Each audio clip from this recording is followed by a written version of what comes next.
really get into F-sharp for a while anyway, because we were trying to do Python and integrate WP and more shitty app over there. So that's it. Maryland. Ideally, I mean, we've got a ton of data, you know, so F-sharp has to work in the project. That's my goal at some point. It's got to fit in there at some point. It's a lot of things, ways you can fit in. Guys, I guess we'll go ahead and get started.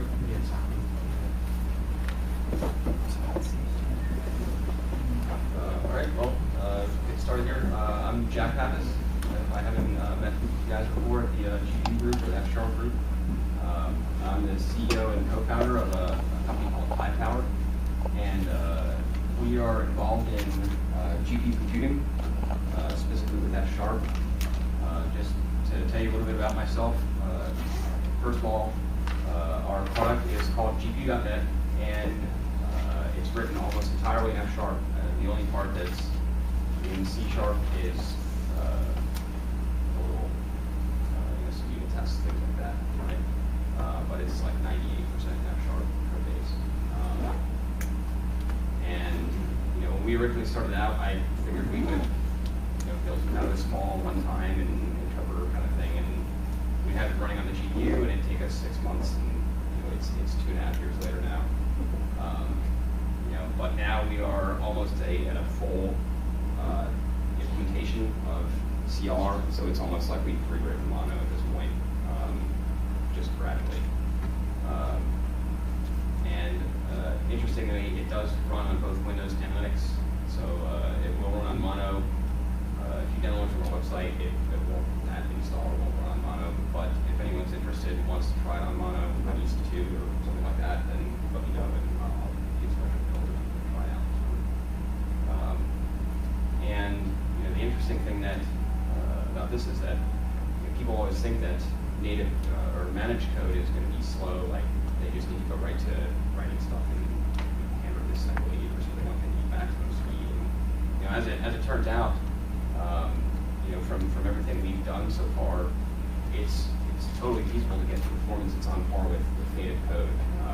You may not always get that on the CPU with all the vectorization stuff they do, but on the GPU, they run more or less the same. You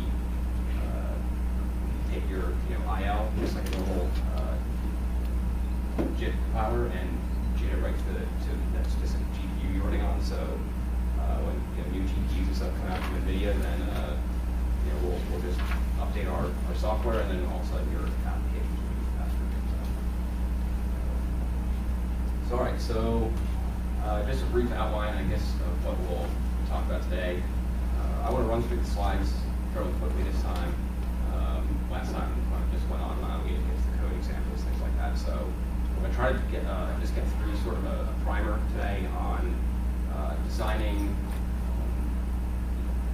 GPU-based algorithms, what sort of things to look for, why functional languages are really useful for GPU computing. So why are we aiming on specifically with F-sharp?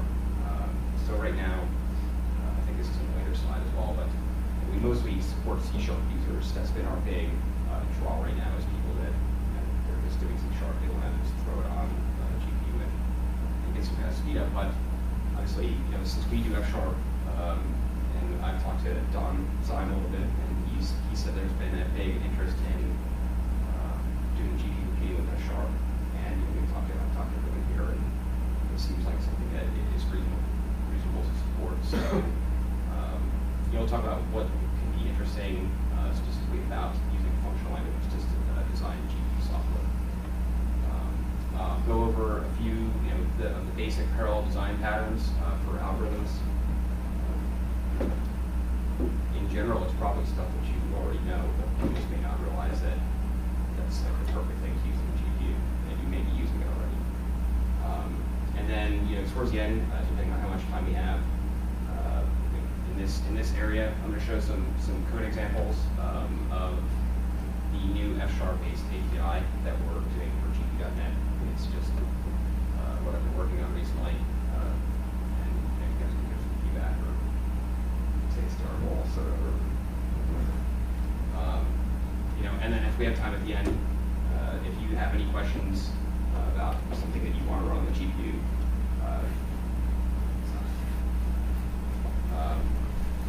specific algorithms, you don't have to go into any specific detail if you don't want about what you want to do with it. But if you have questions about, I know we talked about machine learning, Rick and I have before. If you have questions about different algorithms and things, what kind of speed up you can expect, maybe, or does something speed up? Does it parallelize well? Does it not parallelize well? Right. So I'll leave it open and any questions you guys have. Yeah, so. All right, so just real quick, if you don't know about the GPU computing market, right now NVIDIA definitely is dominating the market with their Tesla product. It's server workstation kind of grade compute hardware, Quadro for visualization. AMD has their FirePro line, and Intel eventually will have their mic out. We talked to them, and it's speculative at some point in the future. So if I didn't mention that we have designed GPU on XP hardware independent, so it's based on a plug-in system, so we can just drop it and plug it to the hardware wherever we want to. So then we can get specific optimizations for some class of hardware, and we can, like I said, automatically upgrade software as it comes out to just take advantage of new hardware. Right? So you don't even have to recompile your application. You just drop it and you plug it in, and automatically go faster. So briefly, the GPU computing ecosystem. You have a myriad of APIs. So the main one is CUDA for NVIDIA hardware. You have OpenCL, which is starting to catch on a little bit more than it's been. The downside of that is that something like CUDA, where it's so specific to the hardware, you get really, really good performance, whereas you could write the same exact thing in OpenCL and get much less performance, just because it's a much more general API. There's a lot more indirection to be independent. And then you have some specific Microsoft AMP. Silk is from Intel. OpenHMPP is a set of directives, those sorts of things. And mostly the market right now is people doing C, C++, and Fortran. That's most of the GPU market right now. And to skip down for a bit, right now there's the C and C++ compilers, Fortran. There's our stuff, right? And then everything else that's out there, Java, Python, whatever. Everything else is basically just a wrapper. You'll be writing your stuff in C and then wrapping it, calling it from Python API, right? But we're, like I said, we're one of the only companies that we're actually jitting real code to the devices so that we can get performance. Right, so I want to go over briefly some terminology. If you haven't done any GPU computing stuff before, this is kind of important because you'll find this everywhere in all the literature, the forum posts, everything, and you just won't understand it if you don't know the terms. It's a little bit obtuse. So what you have, if you think about the CPU, right, you have a quad-core CPU. Any time you can have up to 4 threads running, side-side threading, etc. But your unit of execution is a thread, right? So you'll have one thread per CPU, and that's it at any one time. On the GPU, you have the same thing. Thread is your unit of execution, and as an abstraction, because there's so many threads running in parallel, we're not talking 4, 10, or 100. We're talking 10,000, 50,000, something like that, threads at once. So you need to come up with ways to just almost organize it in your mind the way that you're going to program these things. And I'll talk about that a little bit more later. Different abstraction patterns and things. But generally, what you have are, and this is CUDA terminology, but I think it's more or less the same for OpenCL too, if you want to use that. But what you have are threads. They're grouped into blocks. So a block could be generally it's a power of 2, so the size would be like 64 or 128, something like that. And that just sort of makes them easy to image as a chunk, and then you have blocks organized to a single grid. And a grid is your, I guess you could say, unit of execution, not in the sense of a thread, but just like when you want to run a method, a kernel, you run it on, across a grid, I guess you could say, right? So it's spread across this grid of all these threads, whatever size you specify, right? So when you go to call a method, so say something in .NET, you just have the method, you call it, with whatever arguments it takes. Well, in GPU programming, you call your method, but you also specify how many threads that you want to execute that method on, right? So the reason you would choose different sizes is based on resource constraints. So if you have a particularly, maybe not intensive compute, but an algorithm that needs a lot of registers, things like that, right? You run a smaller number of threads per block so that the processor can schedule it correctly and you don't run out of resources. But it's just flexible. It's just an abstraction to help you sort of work. Yeah. I want to make sure I understand you correctly. Your GPU.NET actually generates like PTX or something? That's exactly what it does. Okay. Yep. So you generate PTX just like if you pop open a hex editor or something and you look inside so it's actually considerably cooler than I expected. Oh, thank you. Yeah, we just it's one of those things that we just started doing it and said, well, I don't know how we'll make it work, but we can JIT stuff. And as it turned out, that it was just, it wasn't too slow, but it was too slow. I was like, oh, it's just, and to just JIT out C code or something, and then run it through the real compiler, and then run it, it just wasn't fast enough where I thought it would be a good experience for .NET developers. And right now, I just finished some new kind of like cleaning up some stuff within our compiler, and I think the new JIT compiler will JIT kernels in like a millisecond or something, right? So the neat thing about that is that we can support .NET, we can support generic kernel methods. So C or C++ or C++ rather, you'll have template, right? So you can have template kernel methods, but the problem is that depending on how you use that, your template could get instantiated a bunch of times, and then you end up having many copies of that method within your binary, and it just explodes the size of the binary, right? So we essentially do something similar, but instead of instantiating the templates, beforehand, and then having to know what they are, we just do it at runtime. That's how generics work, right? But it means that you can ship much smaller binaries because you can actually use generic methods, and you still get the same speed and all that you get from a template method. All right, so let's see what the next part is here. Oh, and by the way, so if you hear this, a kernel method is,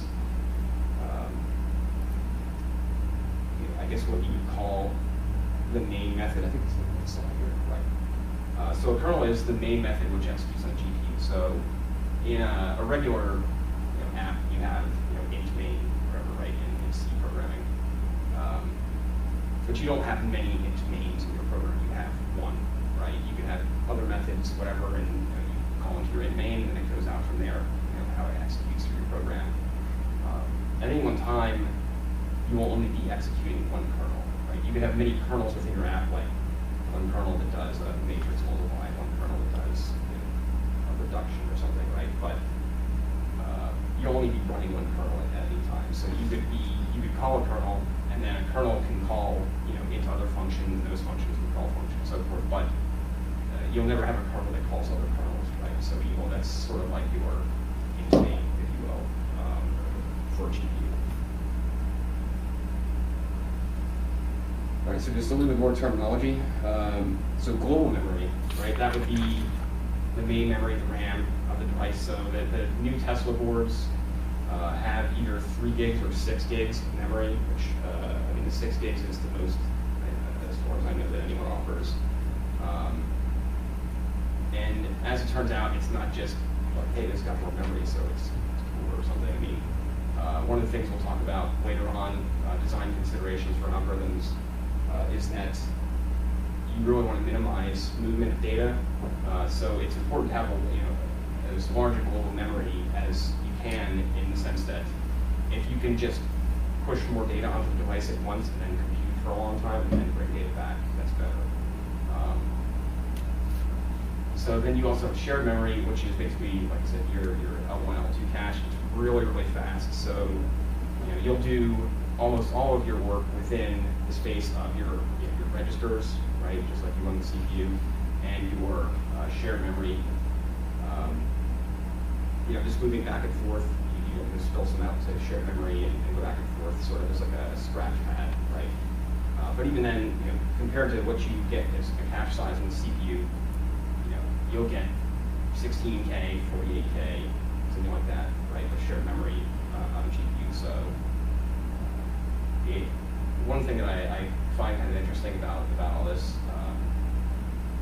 is if you ever read old stories of like how they programmed in the old days, right? Or like I read something on is it Raymond Chen's blog from Microsoft, where he was talking about how they I guess back in the old DOS days or something, they wrote some kind of a loader for the programs, and they had to write it where, to have enough space to run the stuff they needed to run, the program had to like overwrite itself in memory, right? So that it would like load some stuff, overwrite, the old thing, and then keep running, and then overwrite the old thing, and just so that they could, just run all the stuff they need to run within their resource constraints.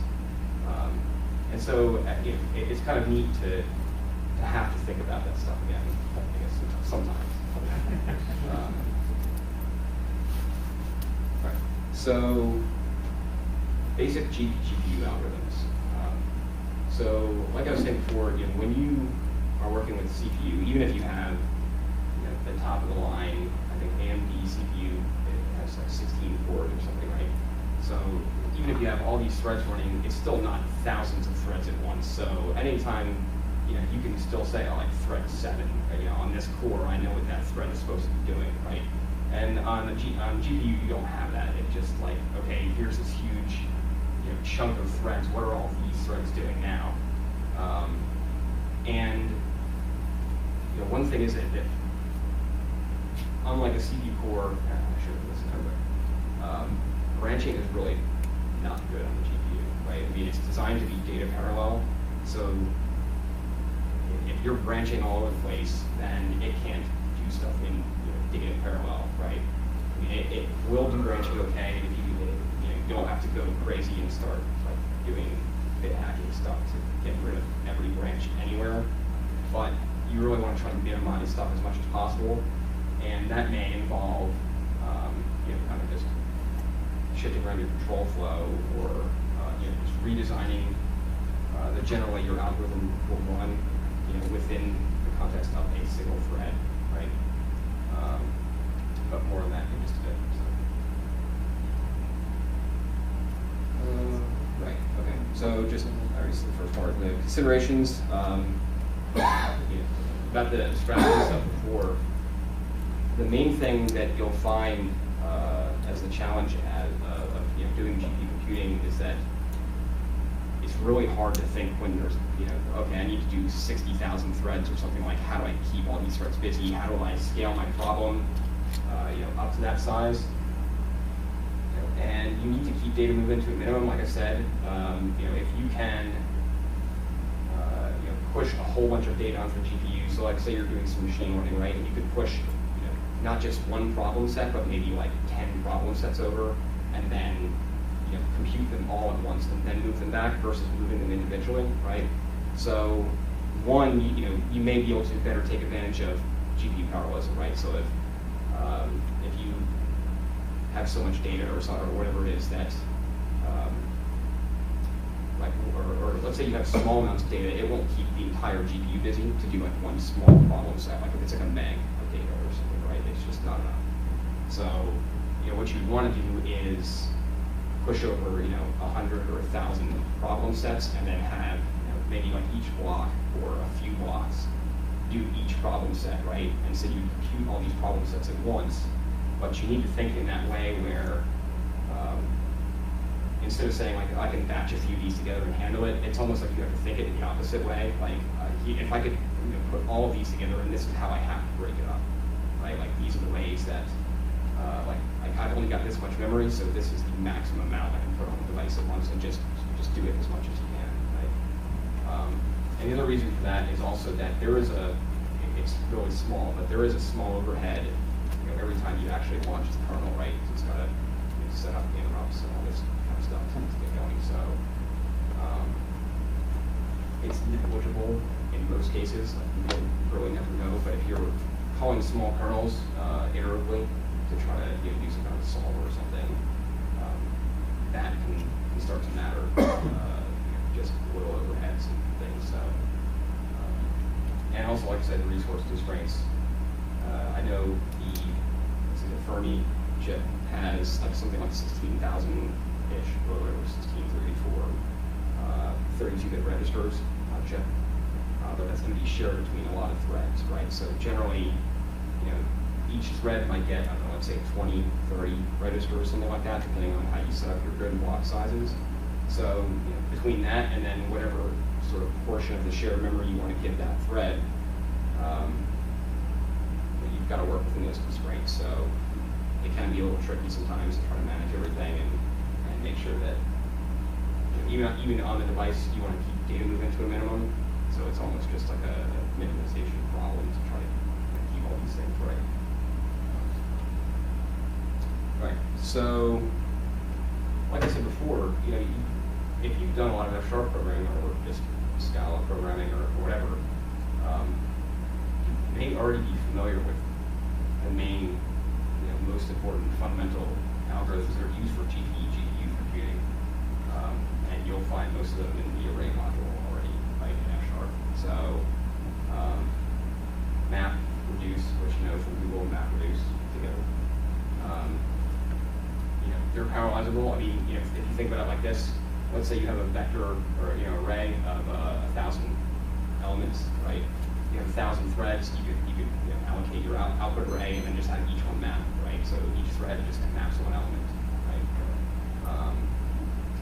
Reduce, same kind of thing.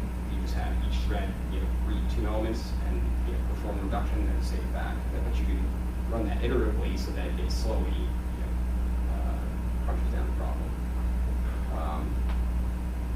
A scan, which is kind of like a reduction, but also a map at the same time, right? So it keeps the result you have and then folds it through the computation. Filter, choose.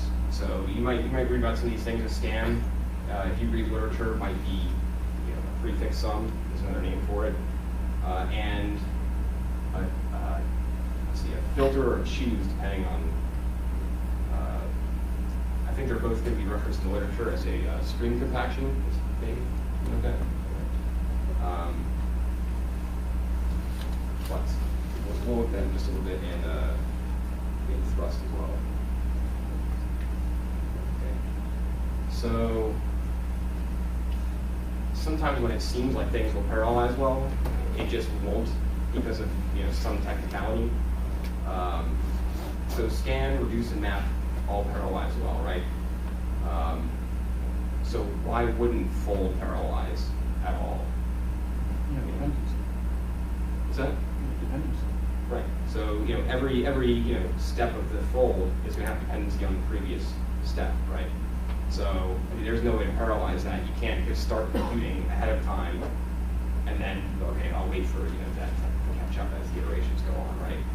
Whereas a reduce, which is just it is a fold, right? But it defines a unit or identity element, like if you have addition, it would be 0, right? Because you have that identity element, you can just run a bunch of them at once. And then if a computation starts, in the middle somewhere, it can compute a partial result and then sort of let the rest of it catch up, right? And in a way, if you think about it, that's just kind of like a monad, right, or a workflow in F#. Isn't monoid? Well, monoid is the, I guess, like algebraic thing. I guess monad is a kind of a monoid, right, or something. I'm not a Haskell, so I can't tell you. Right, so I guess we'll look at a few things here now. My email.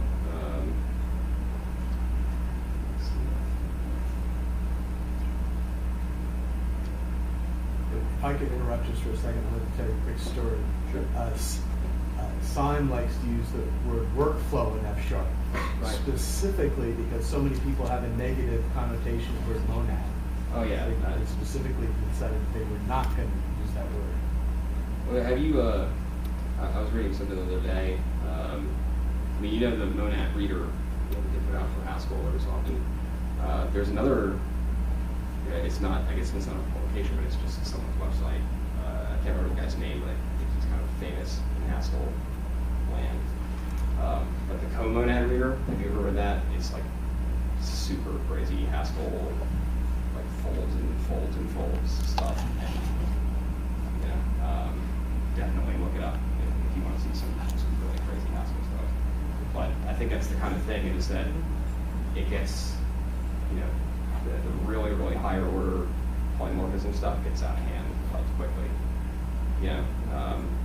I mean, it's really, if you look at some of the stuff and once you get to understand it a little bit, I mean, it does make sense and it can be a way to solve problems really quickly and, efficiently, but it's kind of like write once and no one can ever touch it again in code, Just wanted to ask about it right before.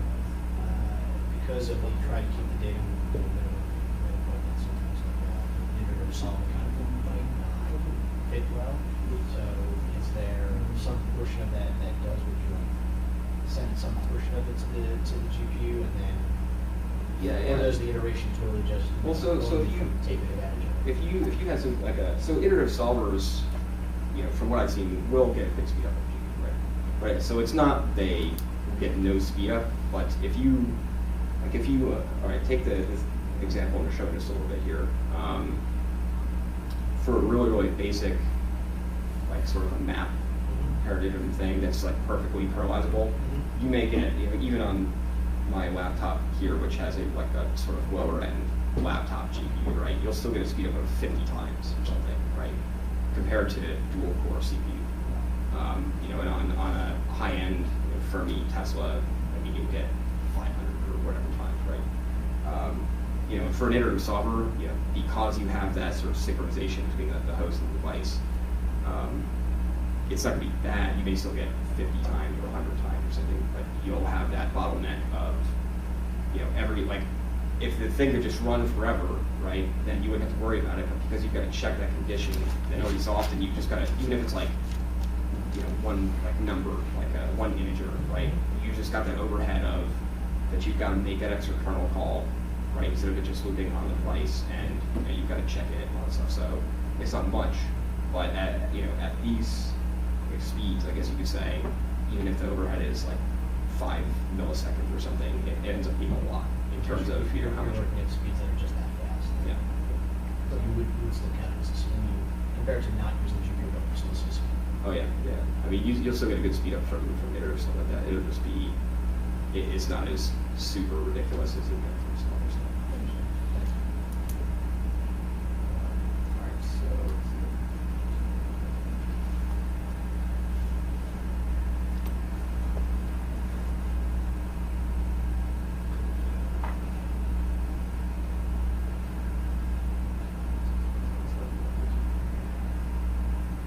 Everyone read that, all right?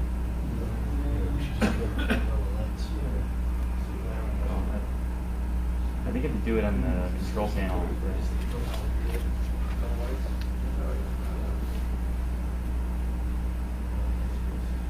That's what it is.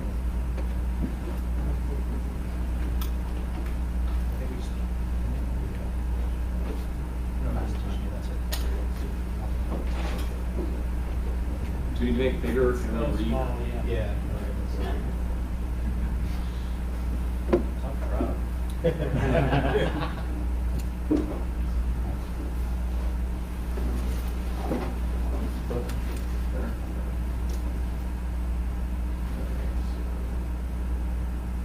So this is just a really basic, I mean, it's almost like a trivial, it is a trivial kernel. But just to give an idea, right? So this little kernel, all it does is, down below, just take a regular record.net string, right, and convert it to a character array. You run it through this kernel, and then you can see here, it just checks it to see if it's lowercase and then converts it to uppercase, right? But it just gives you an idea of like what's your function signature look like. So one thing that we've tried to, or I've tried really hard in designing GPU.NET is to make it as integrated as possible with .NET.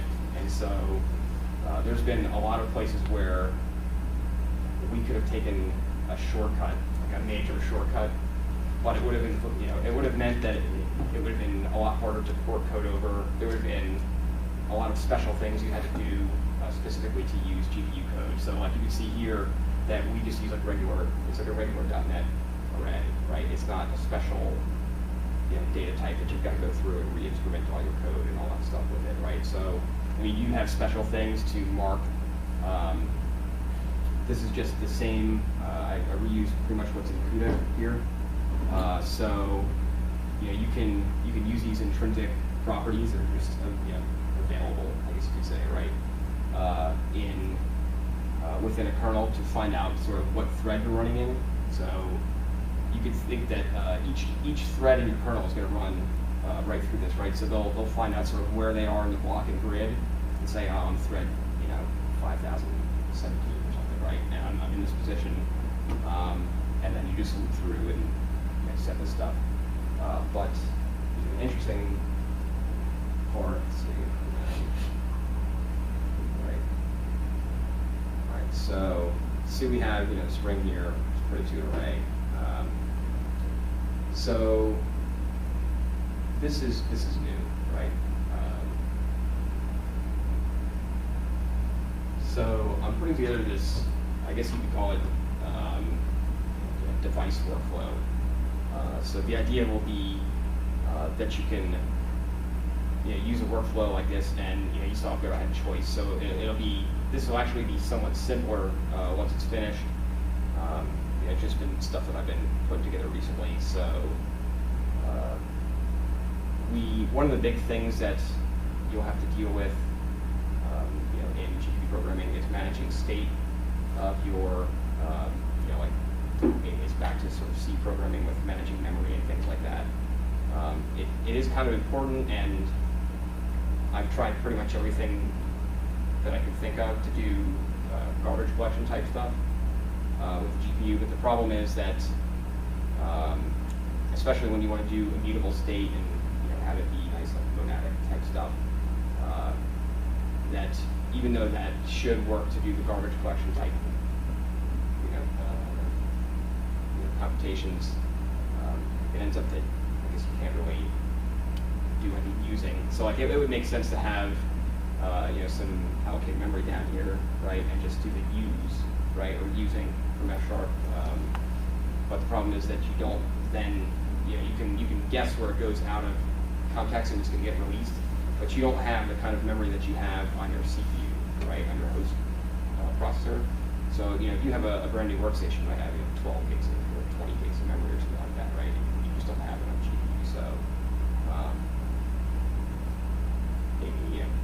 at this point, our existing stuff out on our website does do garbage collection. But the problem is, back to that, is that it works, but then it's hard to know what state your GPU is in at any time, and can I allocate more stuff, or is it going to break, and that kind of thing. So I think for our next version, what I'm going to do is sort of like a hybrid API and have it be where we do all the stuff automatically if you want. So we have a, besides our JIT compiler type stuff, we do binary instrumentation at compile time. So we inject a whole bunch of extra stuff into your code to handle managing device. Like basically all of this stuff, we just put into your code automatically, right? But then again, if you're doing smaller type work, it's really it works pretty good. But it comes when you want to really push your device to the limits and like you need maximum performance and doing all kinds of like crazy app domain and remoting GPU or whatever it is, and it breaks down basically. So let's see. So not much to see here. I mean, it's almost like CUDA here, but with F-sharp workflow. And here's what I was saying before about how you'll set your grid and block size. So there I've determined like that would be, for now, for this kernel, that would be an okay grid and block size to use, right? And it could be that that's too much for some reason for my kernel, and then it just breaks. That's sort of how it goes on the GPU. So probably what we'll do is, or definitely what we're going to do for the next version once we finalize this stuff is make sure the error handling is really nice and robust, so that if you do that, it will tell you like, hey, this is the maximum size that you could be running. This grid block size, you should tune your algorithm differently, or you should tune the block size to this to get better performance, kind of thing. Ultimately, we may be able to take that out altogether and have it just tune itself. So there's some GPU stuff that I've seen that's pretty specific, like for linear algebra type stuff, that will auto tune itself to your specific GPU even. And that just makes it, that's one less thing that you just have to worry about managing and doing if it just figures out and will run on its own. Because what will happen is if you run instead of running a grid or block that's too big and breaking, if you just run one that's too small, then it may not get scheduled well or something on the GPU, and then you end up getting worse performance than is really necessary, right? So every time you write the kernel, you'll end up having to tune it and get it right, which is it's not bad, because it falls within a fairly small range of parameter size you want to use. So, but you still do have to do it, tune it. So let's see. Right. So let's see if this works.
It does work, but it just was not wrong.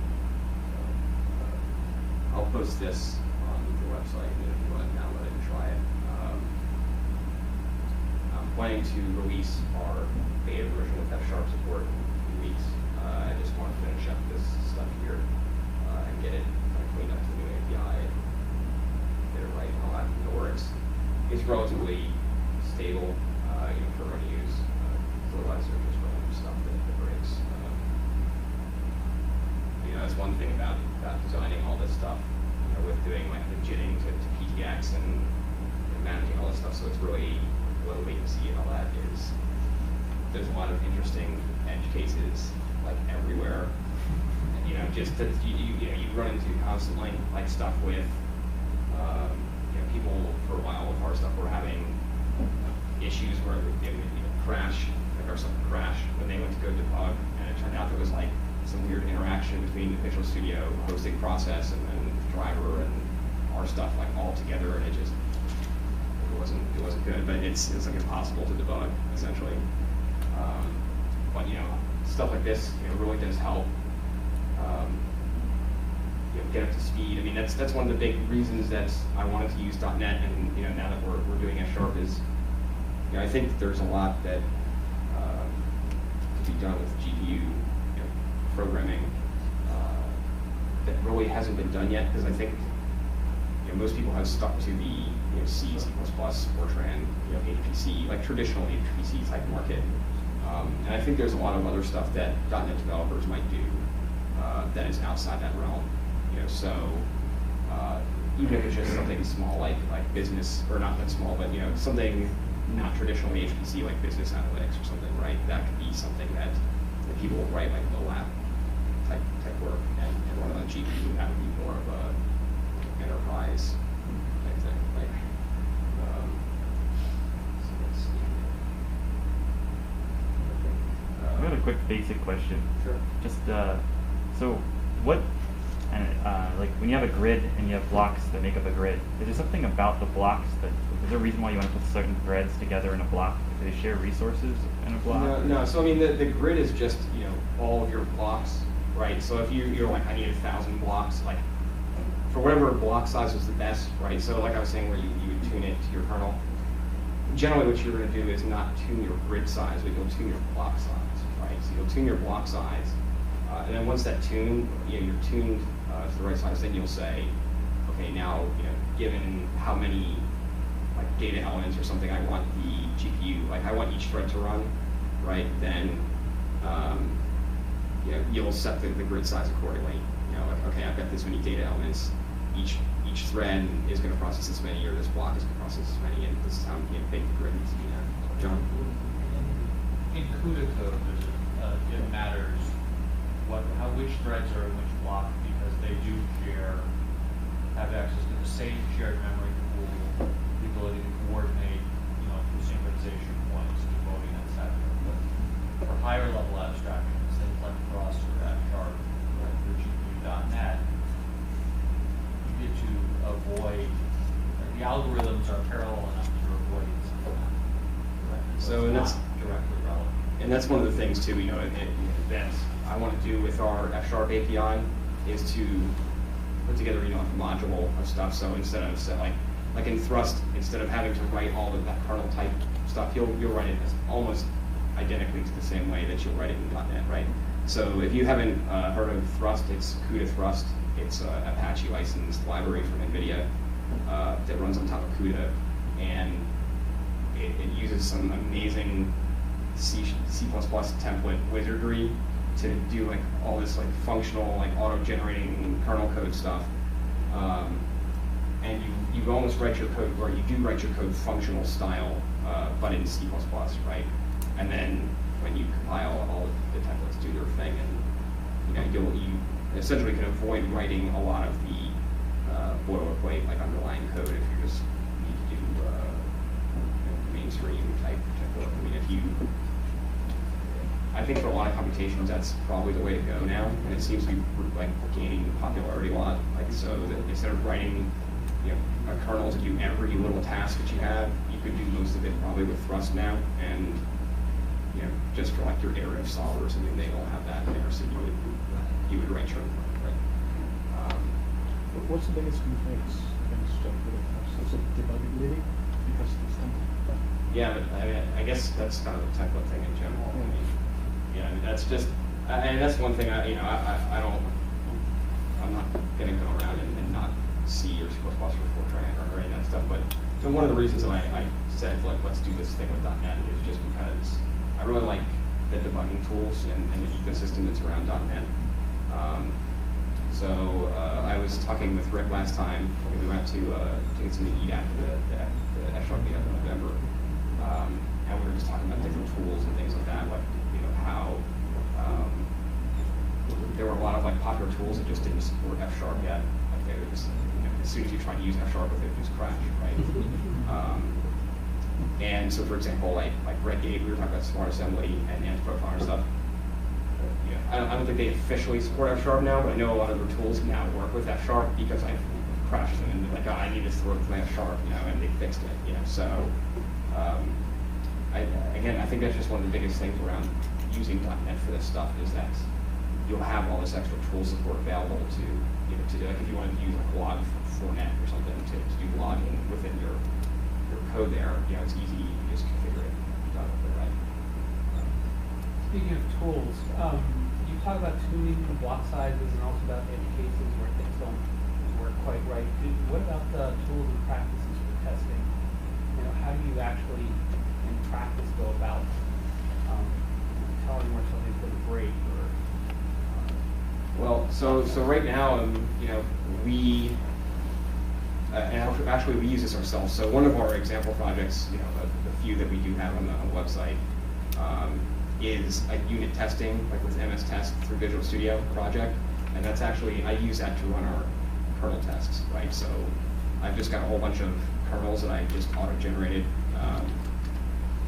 and a few that I wrote by hand that I knew wrote the thing, you know, and just put them all in a folder, and then we run through it, you know, with MS Test and make sure that they all actually compile correctly, and you know, we run them and check the result and make sure everything works correctly, you know. But right now, you know, as far as you know, like debugging on the device, so NVIDIA has something called Parallel Insight, which you can use to debug, you know, code running on your GPU, right? But it's for CUDA. We don't support it yet, but I've talked to the NVIDIA guys, and I'm going to try to have support for it, you know, within, I don't know, a few months maybe. You know, the next couple months for us is going to generally be just finalizing the last stuff in our compiler and getting it all, you know, tuned real well, and it'll just be sort of done at that point. And then, you know, we'll go about adding extra tool support for, you know, Parallel Insight, so you'll be able to debug your code. Like, so right now, yeah, that kernel I showed, you can run it, but if it goes wrong, you know, the only thing you really do is sort of like the old, you know, like I used to write PHP code when I was in school, and you know, it was just like, okay, printf, you know, like, and see what the answer is. Okay, change something, printf, you know. That's kind of how it is now with our stuff, unfortunately. You know, but we are going to do some things to rectify that, so it shouldn't be long. Just have other stuff to iron out and get onto that. So. Actually, I just wanted to make a couple of comments.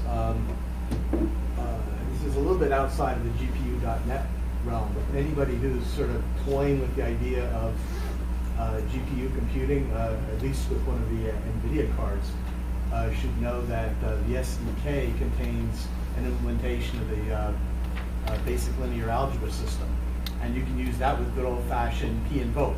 Yep.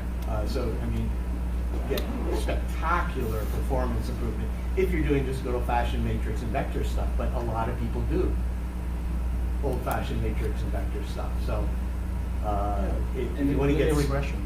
Yeah, if you want to get started, you know, you probably already have an NVIDIA card, and the download is free. And that's another thing that you just mentioned that I was talking with Carlos before. We were talking about like, you know, external library support. So NVIDIA has a bunch of really good, you know, well-tuned libraries at this point for doing, like, you know, FFTs and image processing and, you know, like linear algebra. So, you know, the cuBLAS, right? And so right now we don't support that almost specifically because I didn't want to do the p-invoke route, but that's because I wanted to make sure that it tied in well with the rest of our system, right? So I didn't want it to just be like, well, mostly it works like this, but sometimes you have to do that, you know. I just didn't want people trying to write code to matrix or something when they don't have to. No, for sure. No, I mean, and we are planning to support that. So there's a really specific way that I want to integrate those libraries in, which will also, you know, instead of me basically writing wrapper, you know, like p-invoke wrappers, and then having it just tie in and be that, that's it. There's, I think, a slightly better way that I have in mind to do it. It's a fair amount more work, but in the end, we'll make it also that you can tie in your own. So, like, one of the things that people have asked us a lot about is that they've already written something with CUDA, like that they've, you know, written like a C# GUI, right? That was their main part of their application, and they had some CUDA kernels, and then they've been tying them in themselves by p-invoking into the driver and all that, right? And they wanted to not have to port their stuff from what they'd already written in CUDA to C#, right? So they wanted to write new C# stuff, but also integrate their CUDA in. And right now we don't have a good way to do that, but this way that I have in mind to do the wrappers should fix that problem as well. So, questions? Do you have any plans for anything analogous to, say, a query planner for a database engine, where you can just pass in an expression tree and have your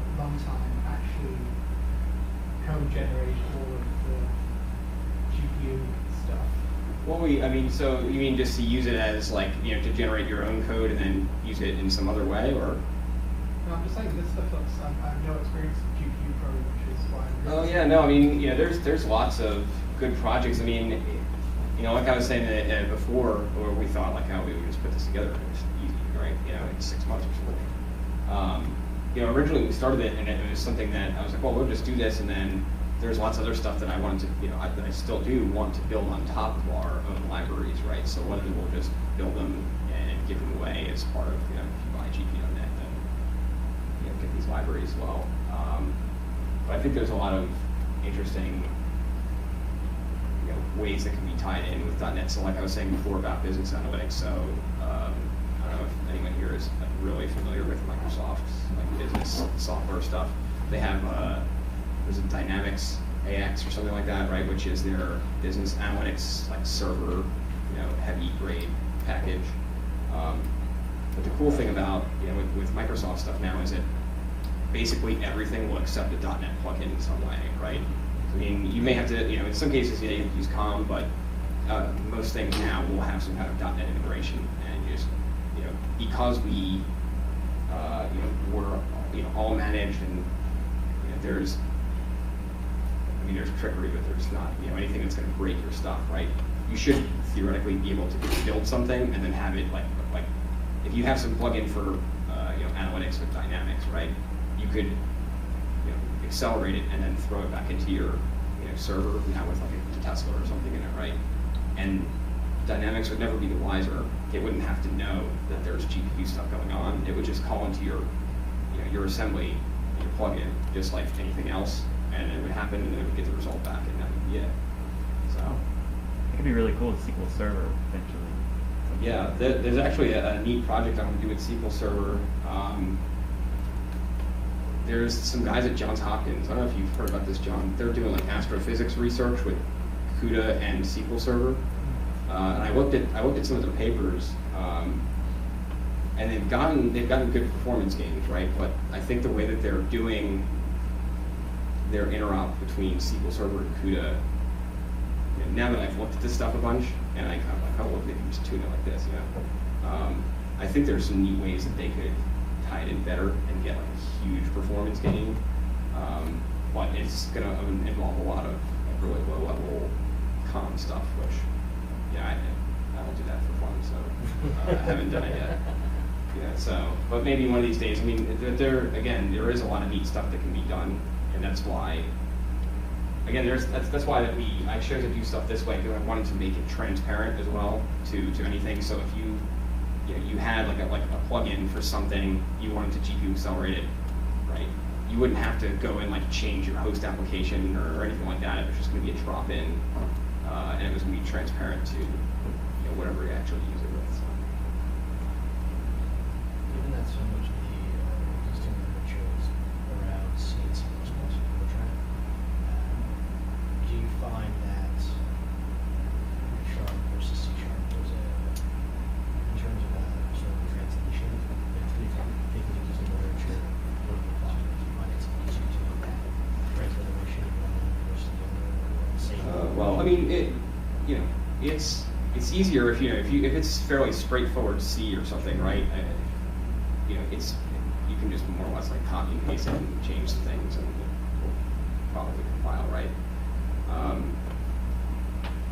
You know, but for F#, I mean, the thing is, for me, you know, I've found that since I've switched to doing F#, you know, which was about a little over a year ago now, you know, I think just overall my programming skills have just gotten a lot better. I mean, you know, I would say that I was a pretty good programmer before, but now that I've started doing F# stuff, you know, like I can tell that, you know, where I don't want to go into like the Haskell mode, but I'm like, oh look, I can do this crazy thing with, you know, a whole bunch of like continuations, and there it just works, you know, and it's super fast and it works really well. But you know, a year ago I never would have thought to do it that way. I'd be like, oh, I just got to do a for loop over this and be done with it, right?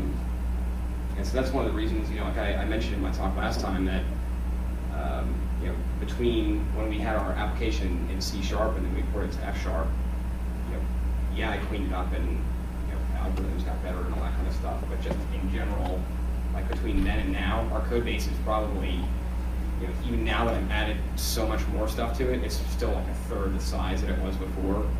And on top of that, it's it's lightning fast now. I mean, I don't know that it can be much faster, even if you wrote it in C or something, right? But yeah, I think that there's, and there's the guys doing data parallel in Haskell as well. So I think as things like this get a little bit more along, that maybe we'll see some more things in the literature that are functional parallel type stuff. So, but I've gotten to speak at a couple of conferences, and no one's like, oh man, look at this thing I wrote in Haskell to do like astrophysics. I mean, everyone's like still doing Fortran, right? So, I mean, the thing is, it's still that there are a lot of good and well-tested packages written in Fortran, and there's just no real incentive to switch over.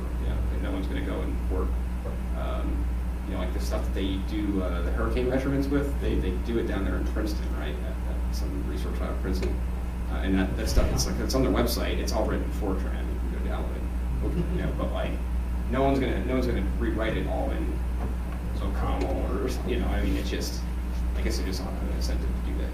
But it'd be neat. But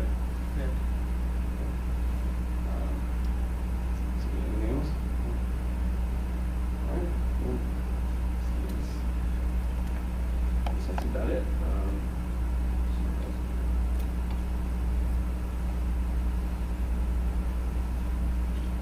Yeah, that's about it. I mean,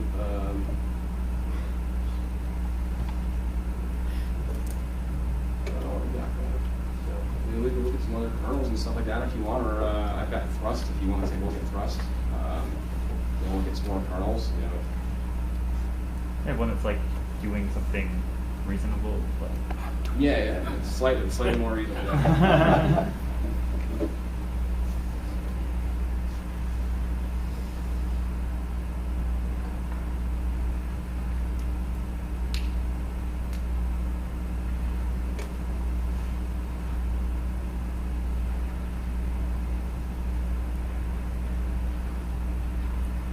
Another, let me show one other neat thing real quick. So one of the neat things about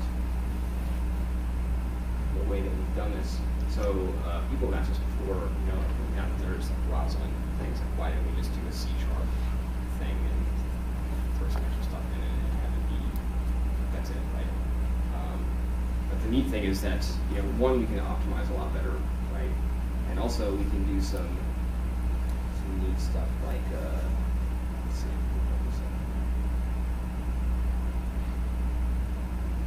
So we can.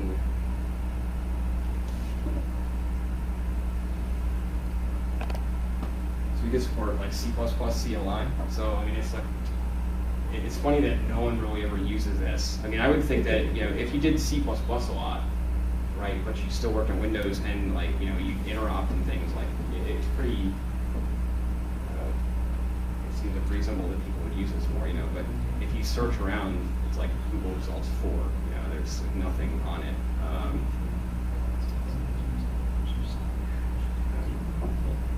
But there it is. So I mean, it's just kind of like I actually just did this with Reflector, right? So I had our C# app, or demo app for just a little kind of basic Black-Scholes thing here, right?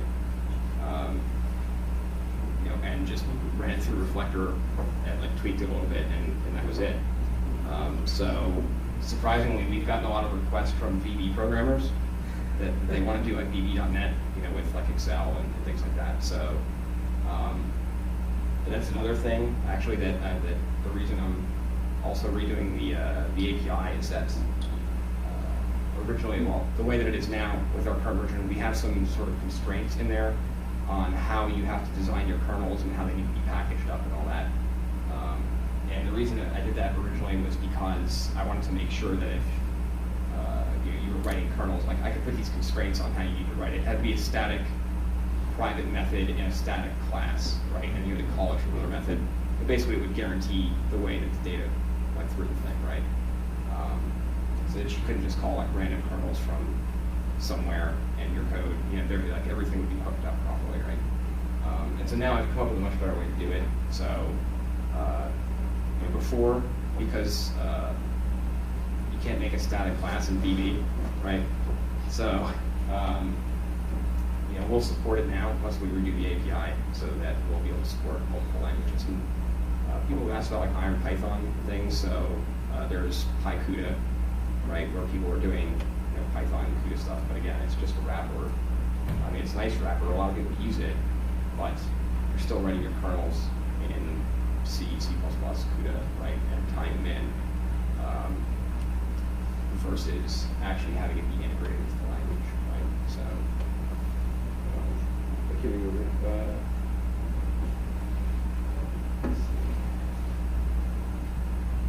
So here's one. Oh, and this is actually this one.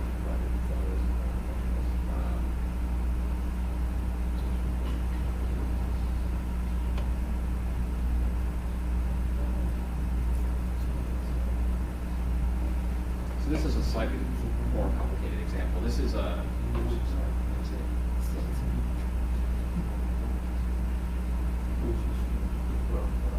So this is a Asian option pricing example, right? Pretty simple Monte Carlo type demonstration.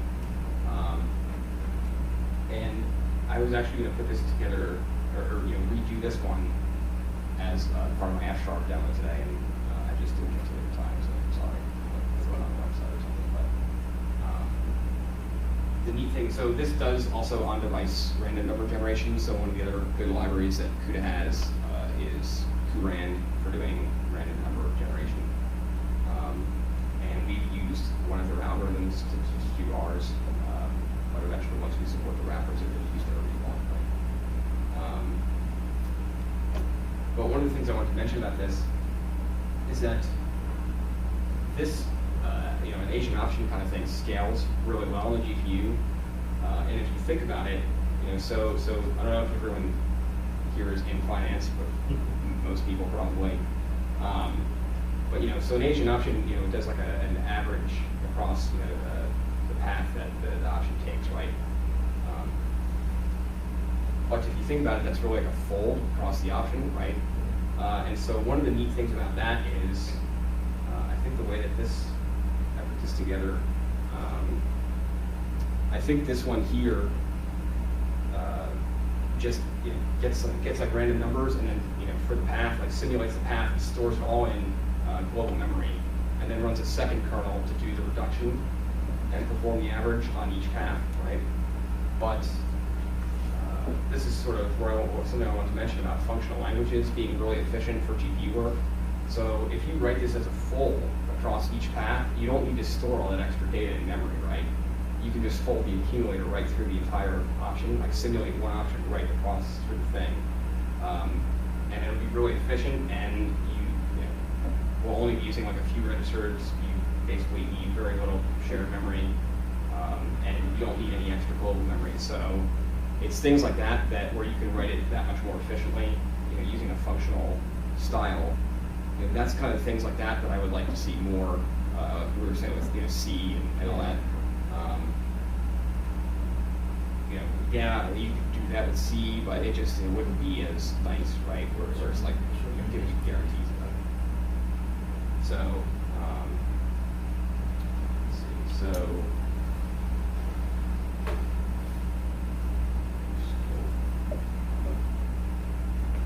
yep. So I guess here you can see sync threads. This is just like the same thread synchronization that you get in CUDA. So whenever you see a sync threads, all threads, I think it's all threads globally, isn't it? Or all threads in the block? The device code is all threads in the block. If it's in the host code, to CUDA sync threads, that would be all kernels, all outstanding kernels. So there's a bunch of, basically there's different levels of synchronization. So you can sync all threads, within a block. You can sync all threads within a grid, right? So it's almost like a way to just partition a kernel. So to take two kernels and make them into one kernel, in a sense. You have everything run to some point and then start over, right? Or you can do is almost like a stop the world, like everything stops sync, if you're running multiple devices. So one of the neat things with the Fermi boards, Teslas from NVIDIA, and the new CUDA that just came out recently is that they do a whole bunch of device-to-device stuff now, where you don't need to snoop it through the CPU. So 6 months ago, or whatever it was before that was released, if you had 2 devices running and you needed to sync between them, like for some iterative thing or whatever, right? You have to have both of them, basically copy some stuff to the host, check it, and then send the things back, right? And now they can just go right, they can DMA to each other across the host. And that also takes advantage, like, there's other stuff that will DMA with Fermi boards now. So there's InfiniBand, which you can, like, InfiniBand DMA right into the thing if you want to use super low latency, like, I can't send network packets through the CPU or something, right?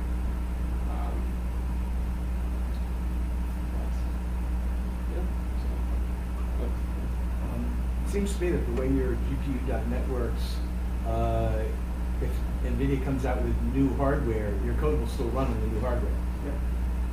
Yeah, I mean, it should still run on the new hardware. I mean, and like I said, our stuff, we cache it at runtime. So in CUDA, I believe,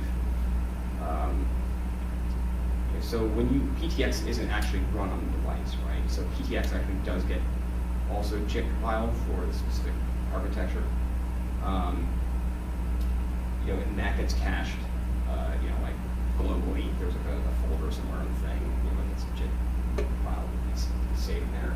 So we cache this stuff during your runtime. You close the application, restart it again, and it loads up. And that's one thing, both for our stuff and to some much lesser degree CUDA. But if you use our stuff and you want to benchmark it, make sure you run one kernel or something, like just run something on the device real quick before you benchmark it, because it like lazy loads everything. Like all the device detection, all that stuff, it doesn't load it up so that it tries to minimize resource usage.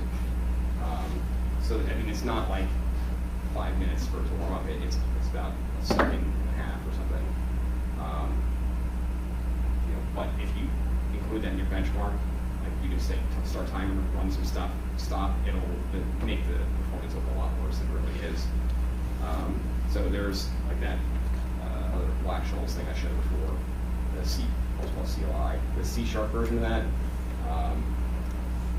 I think the actual GPU stuff takes like 600 milliseconds or something, right? But the startup, the warm-up time for everything to load up is like a little, I guess like a second and a half. So if you don't warm it up, then the performance looks much worse, right? So I mean, by several times. But yeah, and that's another thing, like you were saying, that the code is forward compatible. So again, because we've done the plugin style, whenever they come out with the Kepler stuff, NVIDIA, we'll just do a new plugin, and we'll support like immediately the new thing. Like I just push on the plugin, and you'll have hardware support that day. On the topic of performance, this is somewhat tangential to what we've done with stuff. Since your benchmarking is very, very small numbers, do you find that the system diagnostic small launch class is sufficient, or do you need to go to a more granular timing mechanism? No, I mean, I think the stopwatch uses the hardware timer from the CPU, and I don't know that it would get much more granular. I think there's some latency involved with using stopwatch, right? Yeah, there's a time, I wasn't sure if that impacted the testing or... No, I mean, the thing is, like I was saying before about our stuff, the JIT compilation speed, I actually haven't sat down and like really, put it through stringent tests, but with our tests and all that I run, to check it, make sure stuff's working, I have like a bunch of trace statements in there where it'll use a stopwatch in debug mode and print stuff out to the trace window, and it's fast enough that there's, the trace window has a global block, right? So any thread that writes to trace, like it'll stop there, write, and then keep going so that you don't shear, whatever you're writing. And that is actually, I guess, whatever the overhead involved in that is like more than our JIT compilation time, because you'll see like when it tries to write a bunch of stuff all at once, it'll have all these kernels which are more or less, sitting identical in terms of what their speed should be to be compiled, and it'll be like 1 millisecond, 1.2, 1. Whatever, and then it'll be like 5 milliseconds to 1.2. You know, you just see where it just wrote all that stuff right then. So it at some point, you know, the testing does become, you know, I mean, if you're doing super low latency stuff, then yeah, I mean, you want to use a stopwatch and generally run a lot of stuff, right? So just try to run a lot to see if you can get the numbers up. Because if it's so low, then I mean, any noise you get just ruins it. I was going to say, it seems like in every example so far there have been any first class or higher order functions. Do you support that yet? No, not yet. So one of the reasons that I haven't supported F# yet, like just wholesale, is because I don't know if you ever looked at the IL that F# compiler generates, but it generates a lot of extra stuff, right? And the other thing is that. What about quotations, maybe? I don't think that will ever run well. I mean, so one of the things is, so like I was saying, is that you want to minimize data movement, right? And even on the device. So yes, you want to move data movement anywhere. You want to reduce it, right? So it's not just to and from the device or how many transactions you make, whatever. You don't want to make a lot of like global memory transactions and stuff. You don't have to.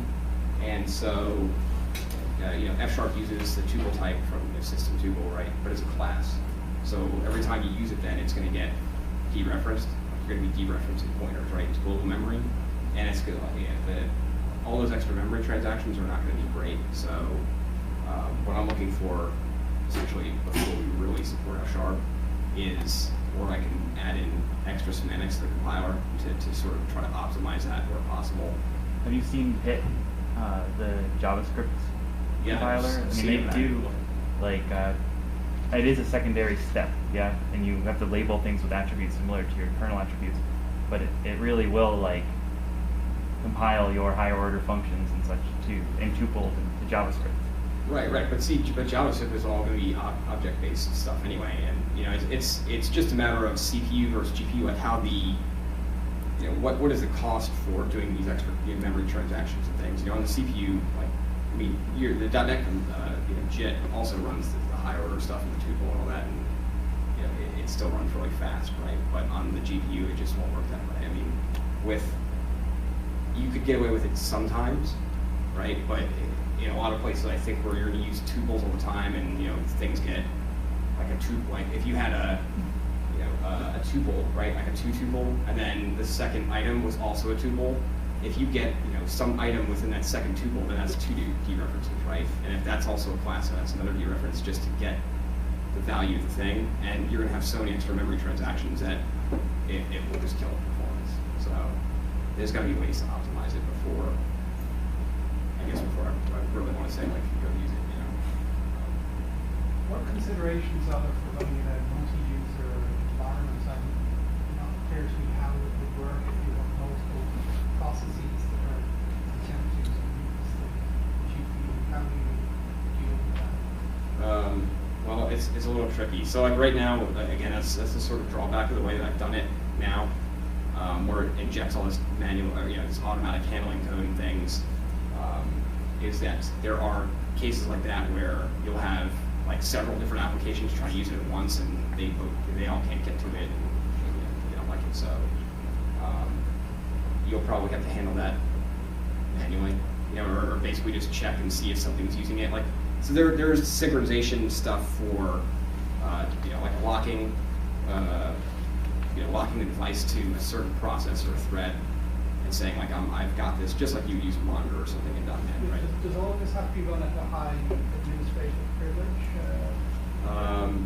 Kind of, yes. So because of p-invoke stuff, you have to run that under full trust, right?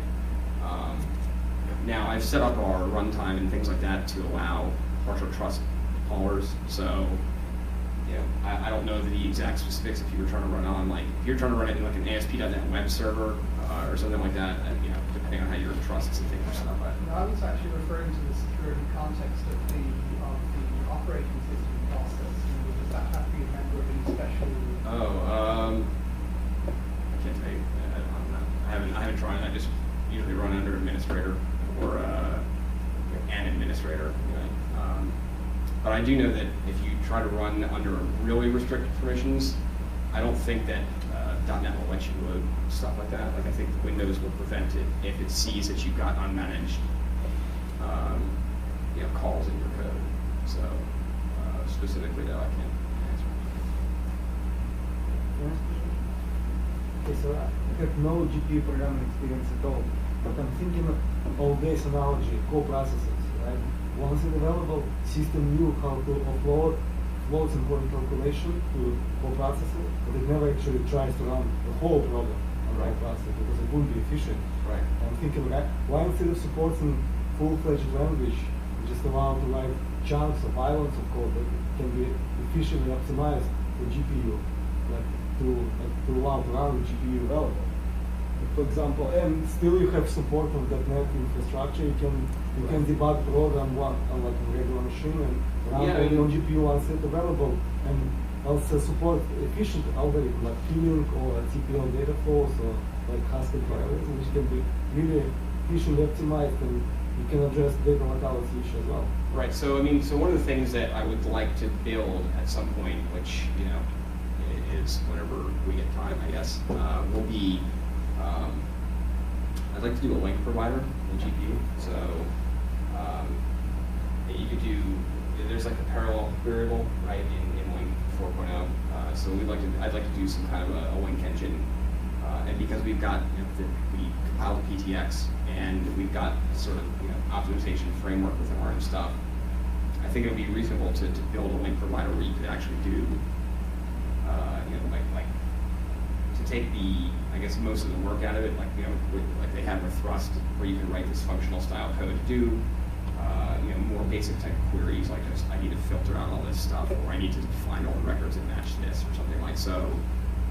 Thrust has got some really good algorithms in it now that they've developed, I think, at University of Virginia to do just basic, like super basic key value sorting. But on the latest Fermi hardware, it runs like 1 billion point something key pairs per second. Like it's insanely fast, right? So things like that could be really useful. It's not flashy in the sense, other than the big number, right? But to do like basic sorting, filtering, that type of work, it makes it simple. So to do a link provider, I think would be a good way to do it. I mean, whether we'll do like an expression tree thing or quotations, it's feasible given what we have under the hood, right? But yeah, but if you like, for example, TPL data flows, new ones, available at 4.5, I believe you can optimize them for GPU very well as well. They more generic than within. oh yeah, so one other thing that that we've had on our to-do list for a long time. It was one of those things that I also thought would be relatively easy and turned out not to be. Is we do what I call fallback methods.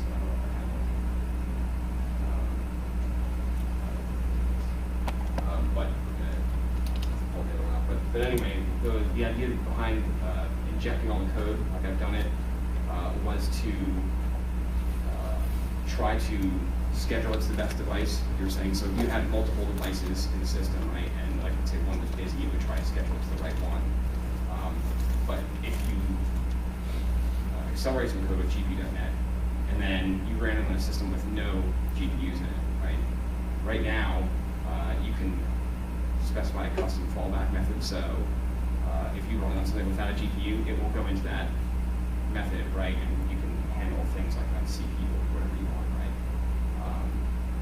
And originally, I wanted to be able to do that automatically. I think now, given the stuff that I've just done with our compiler, it's feasible. But I was hoping we'd be able to do it a long time ago. But eventually, we can auto-generate the CPU code as well, right, from the same thing, from one kernel specification. On that point, so can you just talk a little bit about how people use this in the wild, particularly in terms of devices? Like these Telsa cards, can you buy machines, or is there some service that has an array of those cards? Well, I think there's like service that there's a bunch of different ways. So, I mean, pretty much everyone that's going to be using these in production, other than I think there's a few hedge funds that sort of gone against the grain and just bought like truckloads of GeForce cards or something, right? And, you know, because the thing is, like, the Tesla cards are also QA'd like to be running 24/7, you know, at maximum load for 5 years or whatever they are, right? And GeForce cards are not, they're not QA'd like that. I mean, they're obviously QA'd for people to use them normally, but not for that. So anyone that's going to be using these for production is going to be using Teslas, but you know, whether they build a workstation or they'll have some kind of server and you know, just push stuff out to the server. So one demo I put together a while back until I realized that my laptop wouldn't cooperate with it is I did a GPU accelerated WCF web service, so you could just push computations to it from like a JavaScript on a web page. And if you hit the service, it would perform some Monte Carlo sim or something on the GPU and then spit the result back. So it's things like that that I think are, you know, people will be building. A cloud version? Yeah, Amazon. So Amazon EC2 has EC2 GPU instances. So you know, and right now they don't even run Linux, which is why I mentioned Mono. I tested our stuff on Mono; it works really well. It's just, I guess, our installer is like Windows only and Bootstrap and all this stuff. So at some point, I just need to figure out how to set up all the Linux installers and everything else, and we'll support it as well. So, but I mean, I know it works good. I just haven't tried it on Amazon yet.